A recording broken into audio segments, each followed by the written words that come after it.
It's an absolute pleasure this evening, as part of this event, to welcome the Old Hymerians President, Emily Pennack.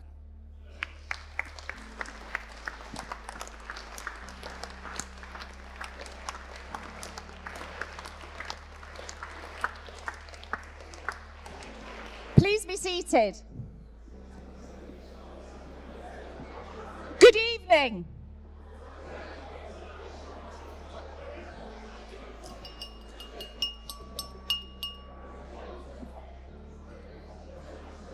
Firstly, I'd like to welcome everyone in the hall this evening to our annual OH dinner, including our sponsors, Rollets, Andrew Jackson, and Leaf Consultancy, Old Hymerians, past presidents, and all of our guests on the top table.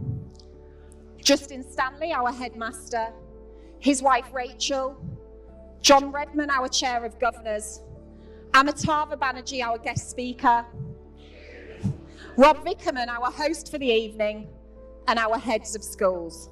Thank you. It is an absolute pleasure and honour to reconnect with you all this evening. After 18 months of us having to do any form of socialising through a screen, tonight feels even more special. Thank you to those that have travelled so far for the occasion. I know we have alumni here who've nipped over from Texas and Sweden to see all your contemporaries, which speaks volumes about our OH community. It seemed fitting that after a global pandemic this evening, we would like to celebrate our Hymers links with the NHS and medicine. Many of our alumni pursue a career in medicine after Hymers, and we are hearing from one of them this evening. Amitava, thank you. In particular tonight, we would like to pay our respects to John Gosnold, whom we lost this year. He was president of the OHA in 2011 and highly respected head of the A&E department for many years at Hull Royal Infirmary. He was a great alum and ambassador for the school. Since we all last met in this hall, we have sadly lost past masters that any of you will remember well. Terry Glenville taught here 1971 to 2001 in the junior school. He will have taught many a generation of us in here to swim. Alex Sutton was our head of chemistry, and so much more. He had 40 years tenure with us. He was also the only non-Hymerian to be president of the OHA in 1994. Tim O'Byrne very recently passed away. His service to the school started as a music teacher across the whole school in 1985, and then moving into his role as deputy head before his departure in 2010. In his time as director of music, a great many of Tim's former students have entered all branches of the music profession, and also of the hundreds of pupils who just enjoyed contributing to the musical life of the school under Tim's direction. The losses of these four gentlemen have touched so many of our alumni. The condolences and messages that have come through demonstrate what highly regarded masters they were and key people in our alumni's education at Hymers. If we could please stand and celebrate the lives of OHAs and former masters that we have lost since we last met with a moment's applause. Thank you.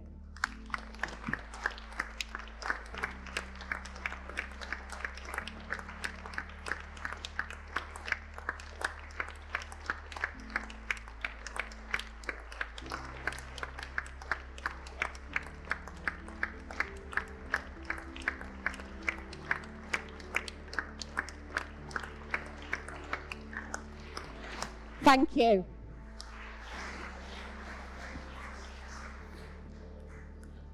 Many of you may know that I am also wearing another hat this evening, that of Development Manager at the school.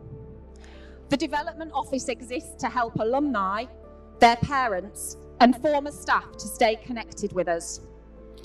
Since we opened in 1893, we have endeavoured to remain true to our founder, John Hymers, as per his wishes. for the training of intelligence in whatever social rank of life it may be found.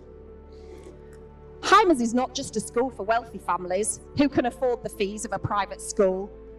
We currently have approximately 12% of our student body receiving some form of financial assistance through our bursary funding. However, our goal is to offer this opportunity to so many more. This year alone, we turned away 25 students for a place at Hymers who we know were academically talented and would have thrived on a Hymers education.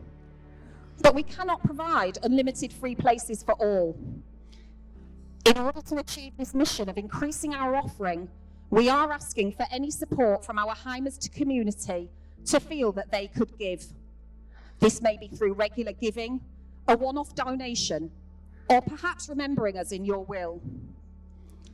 If every one of us here this evening donated the cost of their ticket, this would pay for a year's fees for one child.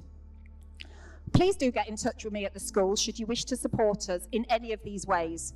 We would be really delighted to hear from you. We don't want Hymers to be a school for the privileged. We are proud of our diverse Hymers community, and we endeavour to be able to continue with this. Before I pass you over to Justin for grace, please do take a moment to hear from two of our recent bursary students who, had it not been for a Hymers bursary, the shape of their future may have taken a different path.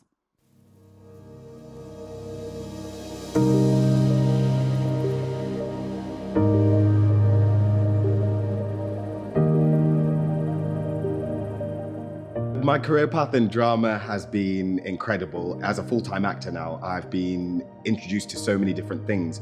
And being introduced to that, it was because of the Hymers bursary that I was on. I wouldn't have been able to come here otherwise. And I've been on film sets, TV sets, I've been doing video games, all of the above.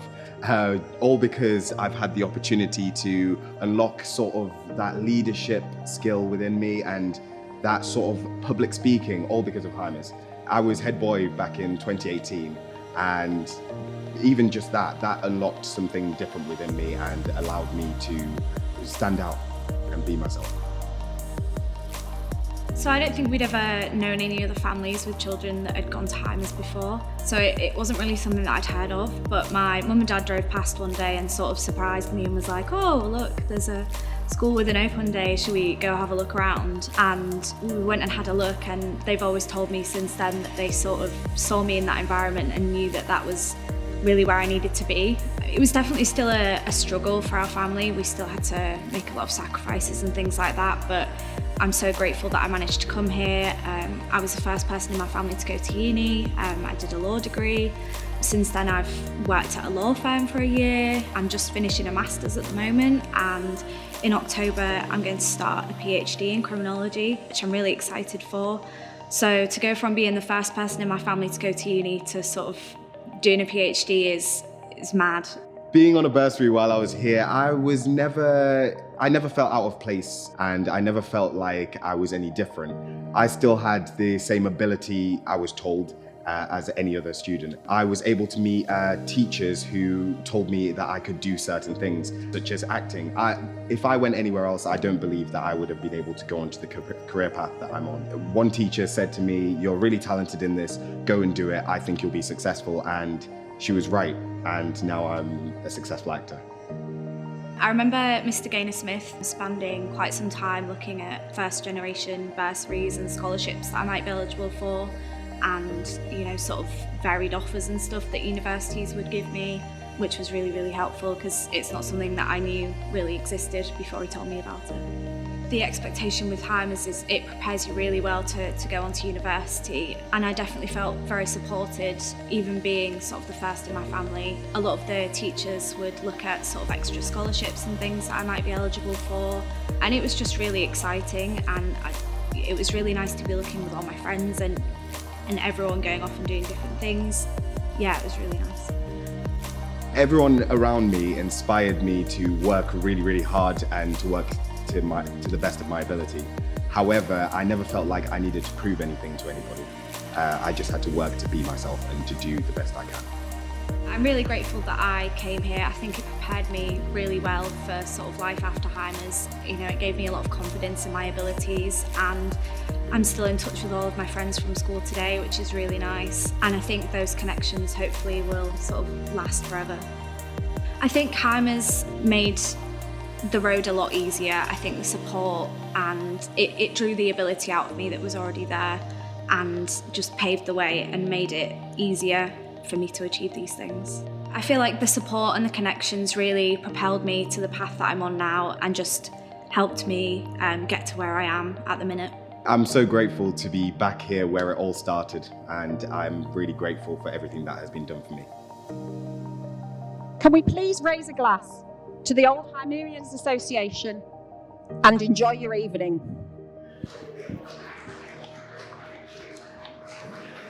For what we are about to receive, may the Lord make us truly thankful. Amen. What a pleasure it is to see so many smiles on faces. Remarkably, so many faces looking exactly the same. I realise people here have catched up with people they may well not have spoke to for many, many years, and that clearly is going to be the highlight of what they want to take from this evening, which is fine. For the next short while, we're going to do a little bit of Q&As, a little bit of insight, and hopefully let you learn a little bit more about our wonderful guests up at the top table. The food has been brilliant. Thank you very much to the staff providing it. Really appreciate it.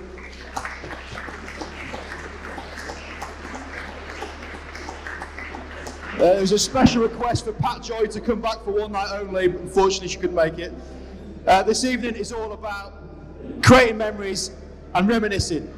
And I also realise that part of the fact many people here attended Heimers, there's a degree of competitiveness in every single one person in this table and this room. So if I could please just quickly have you upstanding, I've got a little bit of a game to play to kick things off. Everybody standing, bit of a game.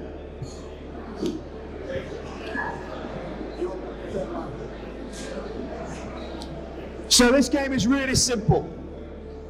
There's only one rule. You have to clap when the ball hits the floor. Well done. Good example. If you get your timing wrong, you are out of the game. Now I realise at this point there's many different levels of enjoyment of this evening. If you did want to potentially put a bit of a forfeit on it, your choice. You take the reins with that. You get it wrong, you're out the game, you sat down, okay? I want to see if there's a few competitive people still amongst us, still people sharp of eye and mind. Really simple game, this one. I must also say, I did this at Pocklington last week, and they were really good. And it suddenly turns into a bit of a pantomime. Actually, they weren't good, I can't lie, I never lost to Pocklington, so we'll get that out there early. Okay, this is the ball, keep an eye on it. There we go. Who was that? I can't quite see who that was. You can sit down straight away, brilliant. Okay, start you off nice and easy, keep an eye on it. Wow, that was bad. That was bad. Can everybody see the ball? Yeah? Clearly not. We were expecting one loud, piercing clap. This is going to wake everyone up. This is no Eddie the Eagle performance where some people are napping. We're going to be on it. Are we ready? Excellent. That's stage one. We'll progress. You get it wrong, you sit down, you're out the game, okay? Forfeits are attached. I'm not reliable for that drinking. Okay, ready? Good. Right. I'll hold you there. Well done, everyone. You've progressed to stage two. It's going to get a little bit quicker. I can see some people getting a bit nervous here. Don't worry. We're okay. I know there's competitors amongst us, but you are not going to be removed from the building. Are we ready?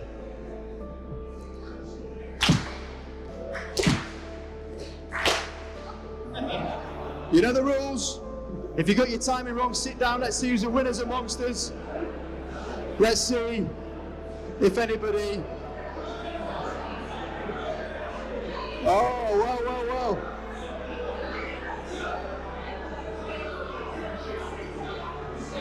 Is that it? Everybody out? Everybody, I said Pocklington were bad, but it's happening here. Okay, we'll move on from that. Unbelievable. Not one person. It's an absolute pleasure and honour, as mentioned, to be here. It takes me back seeing so many people creating great memories with and actually a little bit of formality. To see teachers not really sure if you have to call them sir or not, or miss, it's a really strange feeling, but many people here will be enjoying each other's company, and that is brilliant. What I want to do is just to explain a little bit more about these next two interviews. I also realise that this is possibly the strangest crowd these people have ever spoken to. A real mix. We've got 18-year-olds, we've got octogenarians, the crazy rowdy table 4. Gonna get a whip wave there, gents? Yeah. There we go. Representing the Silver Surfers. Big shout also Mr. Morris. Can we get a round of applause for Mr. Morris in here?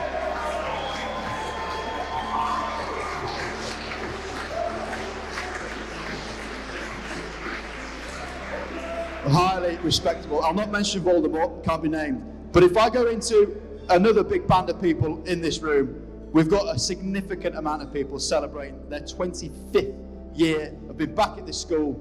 Can I get a big shout out for the band in the middle? And is it the 96 tourists as well? Big shout out for the 96 tourists.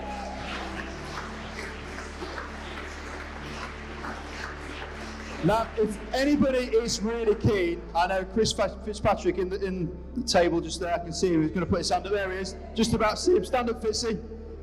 Stand up, oh, he's standing. Oh. I'll keep him coming.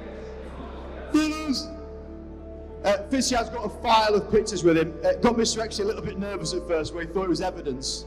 But certainly go and see Mr. Fitzpatrick if you do want some memories from that tour. Great to see that effort from him. I'll not go on this anymore. I think the important thing is now we get to know the people who have the real insight, the people we want to hear from, the people with the VIP status. And one man I'm extremely excited to speak to. We've got Mr. Justin Stanley, his wife Rachel also here. Thank you very much for your time. And when I say this, he is the current headmaster, he's also our headmaster. So it's great to be able to speak with him on stage. Without further ado, Mr. Justin Stanley.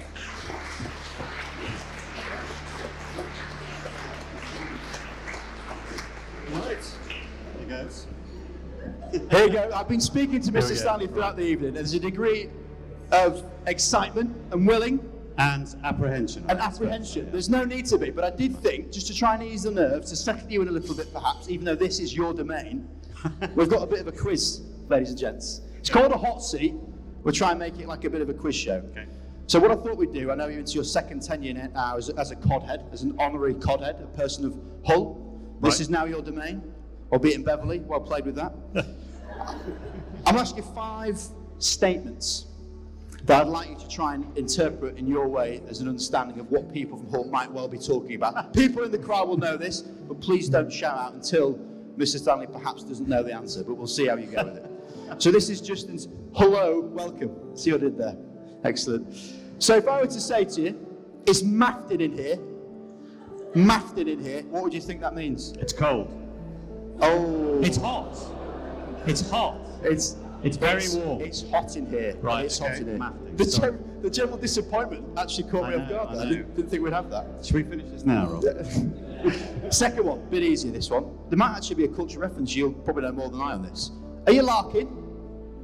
Are you messing around taking the mickey out of me? Well, there's a slight groan there. Actually half right. Anne Phillips? What is it? Are you playing out? Are you coming to play? Sadly, probably not said that much now. Probably some sort of e-invite. Gizzard-croggy. Oh, that's a ride on the front of a bike. Oh, well done. Excellent. I've learned that from my 16-year-old son, actually. That's even better to hear. Fantastic. He was told off by Paul Cook for being seen taking a croggy from Paragon Station to training last weekend. So there you go. Well, I can promise you this. I haven't done like that before just now, actually. So there you go. There are enough people in this room with Paul Cook all day long. So if you did want to speak to anyone, I'm sure they'll happily sort that one out. This is a bit more niche, this one. I loved this one when I was younger. Do you want a Chufty badge? I thought this was a family evening tonight. Are you sure? A Chufty badge? No, sorry. Okay, no, that's fair enough. Anyone? If someone was boasting, you'd say, all right, mate, you want a Chufty badge? Okay. It's to suggest that there should be a bit more. That well known out there, is it? No, well, come on. Is that fair to say? Or? There's not enough HU9s here, that's why. HU3? Yeah. Too many holders. And last one now, and this is probably quite pertinent for you in your tenure. I'm twagging. Rob, are you skiving again? There, well done. Well done with I must admit I was tipped off there. No, tipped you off. Well, that was fantastic effort. Good effort for someone so recently into Hull, but good to know you got a grip of the parlance. Who came up with the idea of having a radio station of 96.9 in Hull. Not a good idea, but hopefully you can understand that one well enough as well. So I think, firstly, just to say thank you very much for your time and presence here. The last time you were here, I thought you spoke with brilliant engagement. You had the room in your hand. Might well have been because it was just after Head of the Eagle. But either way, it was fantastic. I was his warm-up man, actually, if you remember. Well, it was fantastic received, but got to say, how has it been since that day? Well, a lot's happened. A lot of water's flown under the bridge, but it's only confirmed for me what a great school Heimers is. And yeah, we didn't see a pandemic coming, but here we are. I've learned a lot about the school community, about the Hymerian community in the last 18 months or so. And it's a wonderful place to be. And I feel only all the more privileged to be head of this great school, I've got to say. Well, there we go. Round of applause for that one, I think. Rightly. And you mentioned it, we're here obviously, the Old Hymerians in particular. Now, it's only possibly when you leave the school, when you go to different environments and realise how strong of a bond not only this school is, but this area and region really is. What is it, do you think, that the Old Hymerians is about? What do you see as someone with fresh eyes witnessing it? Well, you genuinely do experience from the Old Hymerians affection and loyalty towards this great school. And everyone I've met, in whatever field they've gone into, has gone out and done great things, and almost invariably, perhaps I've only met a certain type, they seem to be doing good things and giving back and doing very socially responsible things and making their communities a better place. And a guy like John Gosnell, who Emily mentioned earlier, is perhaps the epitome of the Old Hymerian community. But the strength of attachment and loyalty to this school, I genuinely think is remarkable.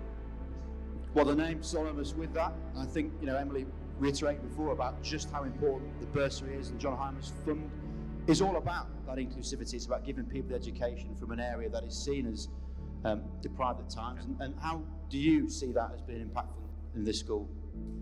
Well, it's very clear that wide access is part of the DNA of Heimers, isn't it? Going back to what Emily said about the founding mission of the school. And of course, for much of the second half of the 20th century, it was a school where a large number of the pupils were on direct grant places, government direct grant places, or assisted places.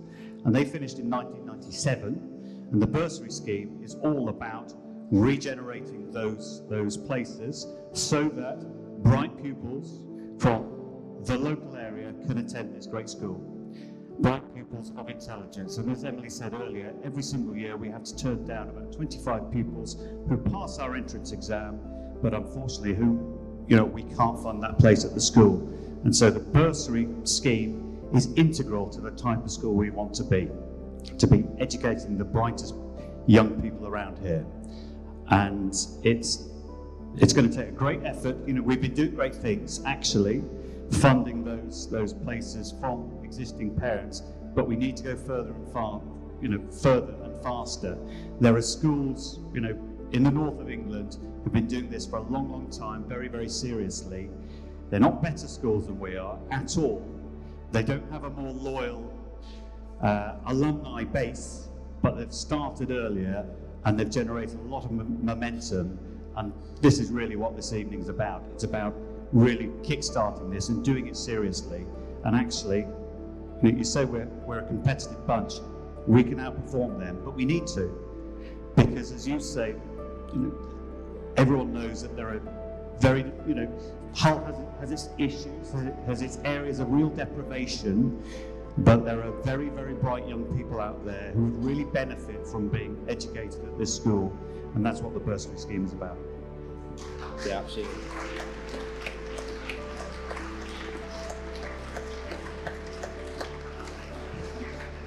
I find that so intriguing to hear and actually really comforting and inspirational. I also want to take this in a different tack because as a master you've clearly got visions and amazing rhetoric and what you can say about that. But I also like to know a little bit about you as a parent of 3 kids at the school as well.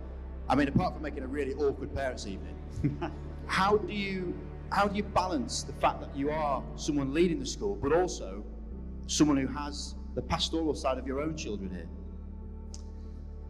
Well, obviously, I've got 3 teenagers. One's 15 going 16. We've got twins who are 14 now, and they prefer me to keep in the background as much as possible. I've got to say, they deal with it remarkably well. They do deal with it very, very well indeed. They've all been playing sport for the school today. That's one of the things that really makes them tick. They're not academic superstars, don't tell them that, right? They're not, though, but they are getting so much out of this wonderful school because of the pupils they mix with. And that's another really important thing about the bursary scheme, is that we have sitting in every single classroom, full fee payers, sitting alongside pupils on a fully funded place. And that social mix and that diversity is absolutely key to this great school, right? It keeps us grounded, it keeps all our pupils grounded, and it's one of the things that really keeps our teachers inspired, I think, because those bursary award winners are super bright children. They're super motivated, they want to be here, and I've worked in other independent schools. Not all independent schools are like this, and so it's key that we keep that going, really. So that brings me on to the next point about you being a teacher as well, which I think is also really important. Now, I don't know many heads that can blend the classics background you've got, your passion and will to want to perform, and artistry and musician. Would it be fair to say you are a musician? Talented musician? Talented Rachel? Or just musician? Just musician.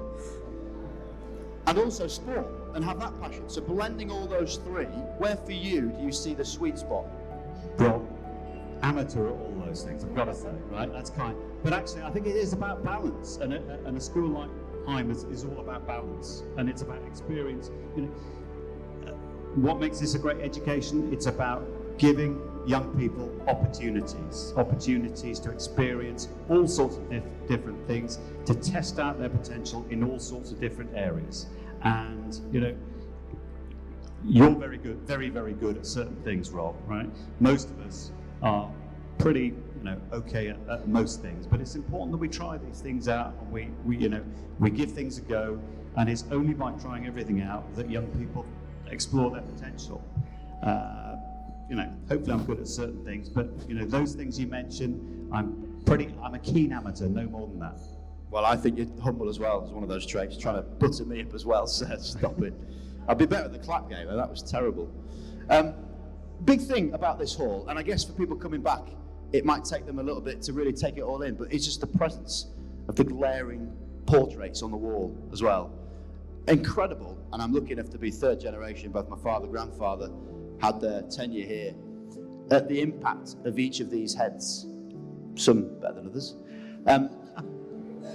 What for you is your vision when you see the impact these other gentlemen have had?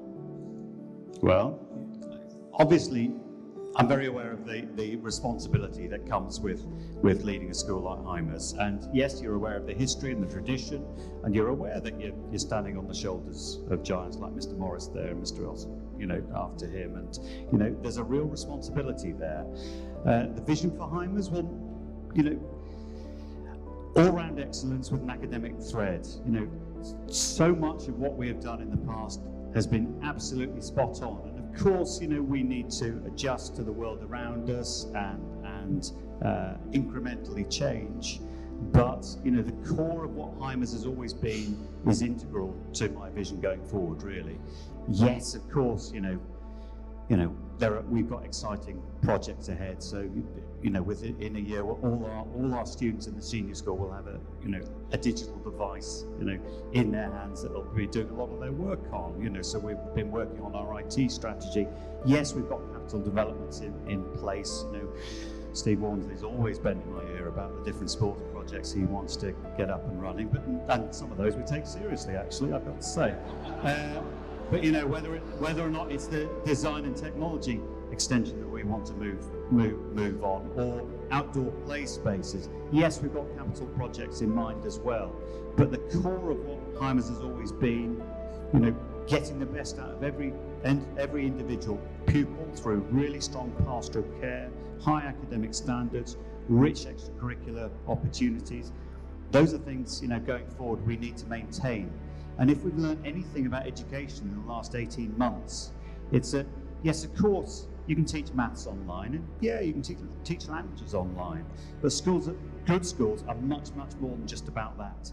And what pupils really need is the contact with their peers in aspirational environment, an inclusive environment, and it's the relationships within a school that make a school a great school, I think. So the core of what Heimers has always been, we need to maintain going forward. And yes, we'll adjust to the world around us, because we've got a responsibility to make sure that our pupils are prepared for the world that they're about to enter.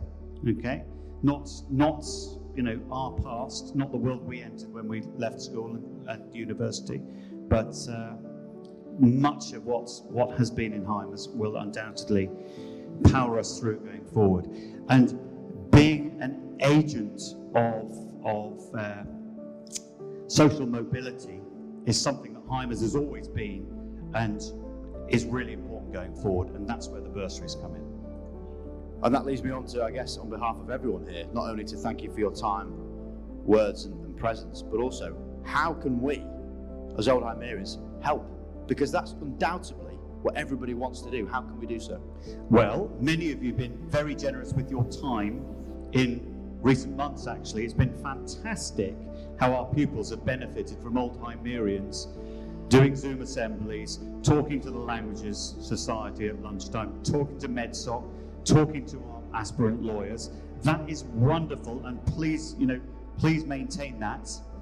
And when you feel in a position where you can donate some money towards the bursary fund, we'd very, very much appreciate it. Please do talk to Emily about whatever you can give. As Emily made the point earlier, a little bit from everyone takes us a long way forward. So thank you. Hear, hear. Thank you very much for that. Well, thank you for your words. Justin, been a pleasure to chat to you. Thank you very much.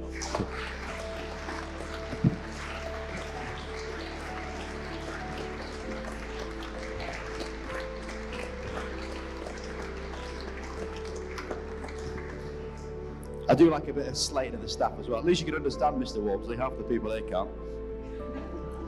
Next up, wonderful, wonderful presence in this room. I've actually just spoke to your brother, who's coming specifically to have a chat with you. So for those who don't know, the guest speaker, also Rindan Banerjee, just in the wings there. He's the club doctor for both Hull City and Leeds Rhinos, so canvassing both sides of the county. If you want tickets, go and see him. Yeah, he's just said he's got a load. So can we please have a massive round of applause for one of the biggest personalities but smallest players of rugby the school has ever seen. Can we get Amitabh Banerjee up on stage? Let's get him up.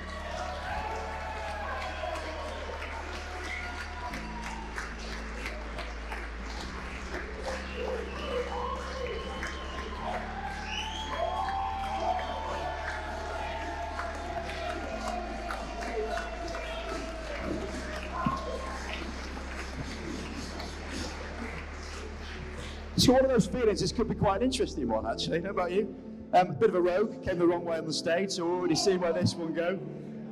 Now, just to give you formalities here, because I didn't actually introduce your title, having done a bit of research and digging, you've got more letters after your name than a container in a letterbox. It's incredible how much you've achieved academically. You're down as the Professor of Clinical Data Science and a consultant cardiologist. Would that be fair to roundabout say is accurate enough? Can you give us a bit more insight as to what it is you're doing?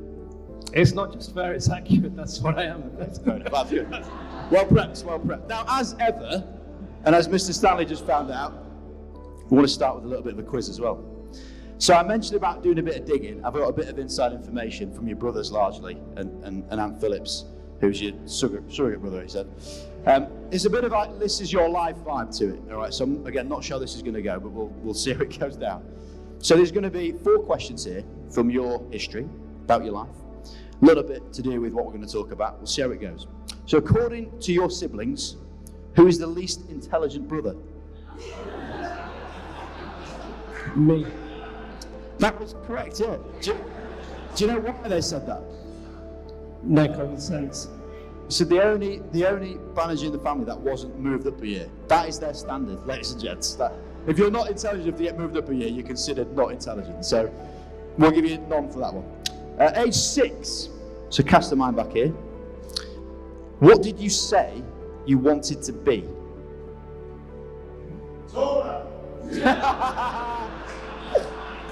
I think I might have been more realistic than that. Did I say doctor then? A heart doctor. You wanted to be a heart doctor age 6. What about that as a goal set early doors?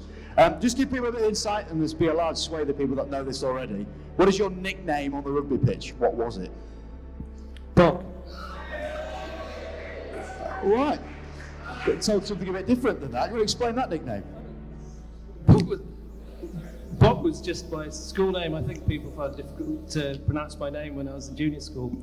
On the rugby field, Anthony might have named me Abogu as well, Victor. No, he's just avoiding the casual racism there. It was actually aspirin bottle. Really? It was. And how does he not know this? You obviously don't not talk to him. It was just behind his back.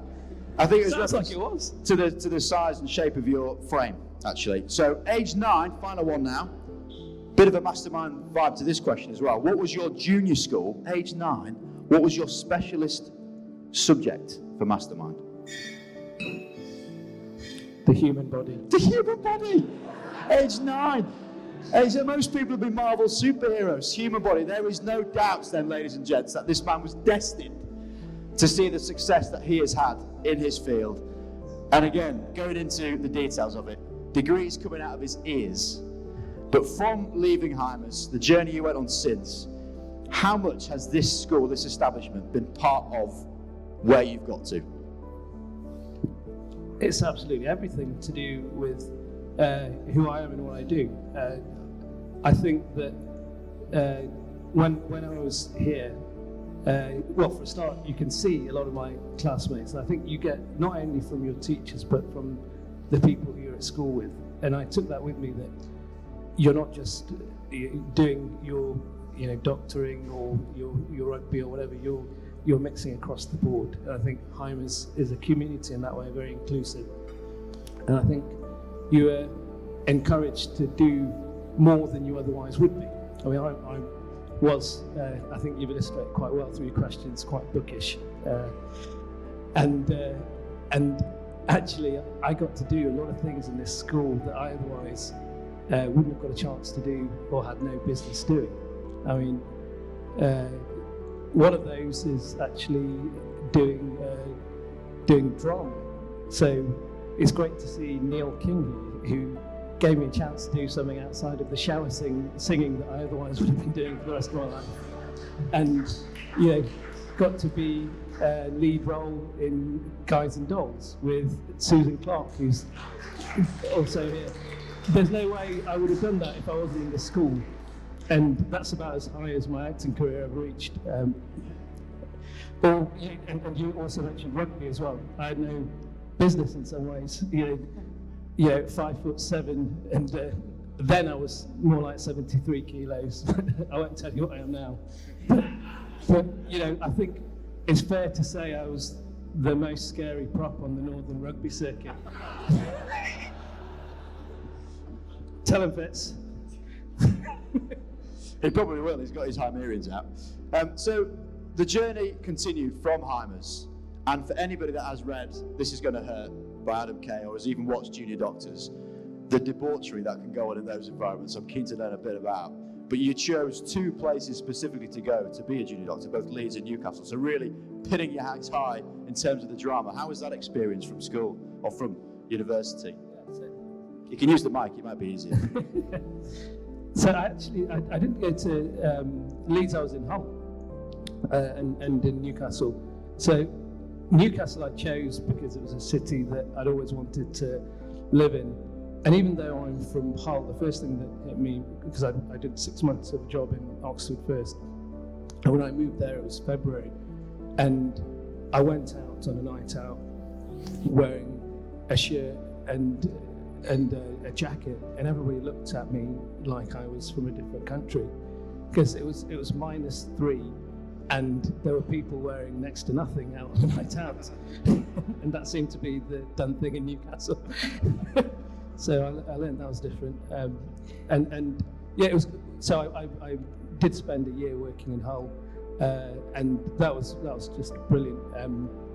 At that time, my middle brother Anupam, who you'll know as Tony as well, was working in medicine. I was working in A&E, and my dad was a GP here as well. So you could actually go through your patient journey, seeing all three of us in the same journey, from your GP to A&E to the medics in the Hull Royal Infirmary. And once I saw a patient's notes and saw the letter, and it was a letter from my brother back to the GP, and it read, "Dear Dad, I'm discharging this patient back to your care." He's always the joker in our family. Well, and you also married a doctor. So in terms of your prevalence in a family with the NHS, how special is that, to be able to say that collectively you are all communities that doing so much for the community and for the nation? Do you talk about it often? Yeah, so that's kind of, you'd say. My wife is a dentist and oral surgeon, and so we like to try as much as we can with our 7-year-old daughter to tell her that there are other careers out there. For example, she could try orthopedic surgery, for example, or brain surgery. But no, it is something we talk about, and it's not something that we were pressured into. But if you see it a lot, then you do end up seeing both the good sides and the bad sides, and have more of a realistic view about what it is that you're getting into. And so, yeah, we've ended up in that career, and we're happy. And actually, even if you look at me and my two brothers, we're all doing very different things in the same church, so to speak. So it's a very broad range of things you can do within medicine. A bit of a one-stop shop. If anyone's got any ailments, the Banerjee family can completely hook you up. This sounds perfect. I think one big thing people talk of in the medical world is just how different this last 18 months has been. When you do read the CV, and honestly the bio of this man it's almost embarrassing to read how much you've achieved, but it mentions about British Heart Foundation, it mentions about World Health Organization, huge organizations that have been incredibly impactful. What's your view been like from the last 18 months? So, I think, as the head said a moment ago, none of us knew where we would be in medicine. In terms of the top scientists in the country, none of them really had predicted that we would be where we are 2 years ago.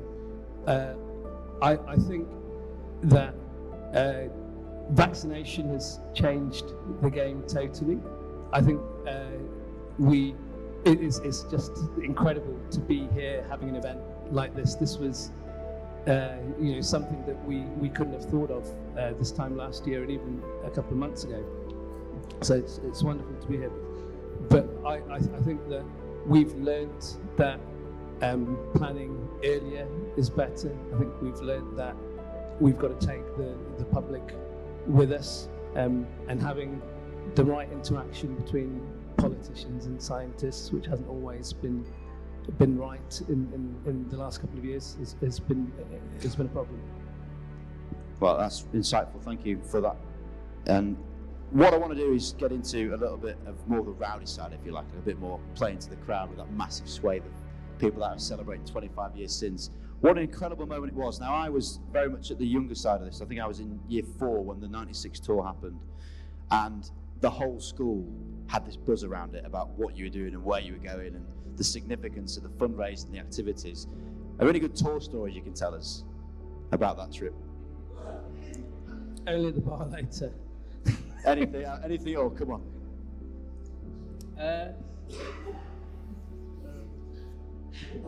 I think there needs to be more wine plied here, actually.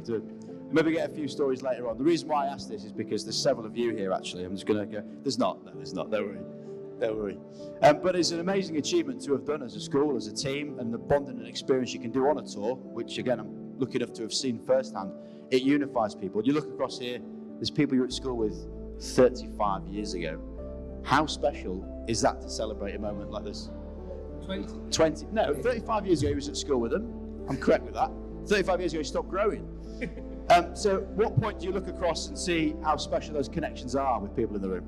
Yeah, so there are several of us who are on that Australia tour. There's several people here who I played rugby with from the beginning to the end of senior school, and that's great to see them all here. Big shout out to Steve Hobson, who's flown from America, and Anthony's coming from Sweden. It's great to see these guys. I think it's maybe the trip of a lifetime that we'll always look back on. I was just looking at my notes there because there's one line before that typified Steve Hobson in terms of social diversity. I think he pretty much represents that from the mean streets of Holderness as well, so it's cool. Now, one big thing, again, it's a bit of a tip-off, and I think it'd be a great way of finishing this wonderful evening from our point of view. I've got good inside information that, as well as being an academic, you can also perform. A certain occasion for a wedding, and Philip, shout out here, you gave one of the most brilliant renditions of a song, Wonderful World. And I was hopeful of that being the moment that everybody can enjoy. Up we go.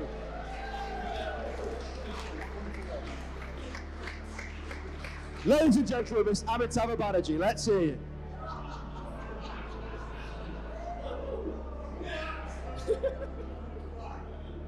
I see trees of green, red roses too. I watch them bloom for me and you, and I think to myself, what a wonderful world. I see pretty rainbows on the sky, all the people passing by. And I think to myself, what a wonderful world. The colors of the rainbow passing through the sky. All of those little children slowly passing by. I see children hold hands, say, how do you do?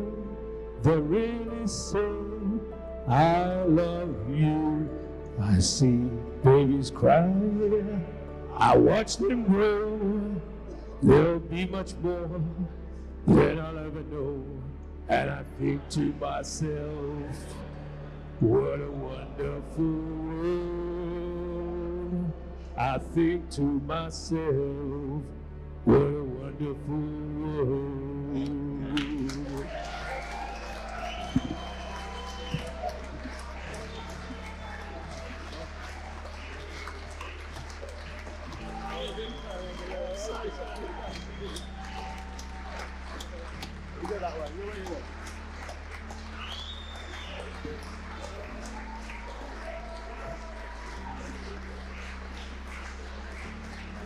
Well, we spoke about making memories. That's one of the best. Thank you very much for your attention and engagement. Thank you very much to Mr. Justin Stanley and Amitabh Banerjee. Wonderful to see so many faces of people that have made school career really a privilege and a pleasure to be at. Thank you very much this evening. Enjoy the rest of your evening.